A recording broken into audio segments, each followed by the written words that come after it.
বাজার দেখো বন্ধুরা, সব প্লাস্টিকে। তো এটা দিয়ে শুরু করি। হ্যাঁ, এই যে ধনেপাতা, আর এটা হচ্ছে সবজির তো এখন প্রচন্ড দাম, কি দরকার এসব এত সব সবজি আনার? কি খেতে হবে না নাকি? হ্যাঁ, এত দামের সবজি খাবো কেন? মাছ মাংস খাবো।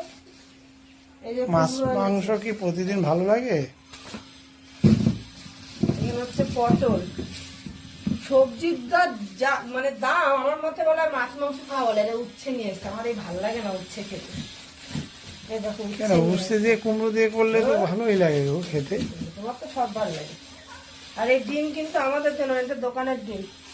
আচ্ছা যাই হোক, এখানে উচ্ছে, পটল, কুদলি, ধনেপাতা আর হচ্ছে কুমড়ো। মাছের মধ্যে কি এনেছি চলো দেখিয়ে দিই।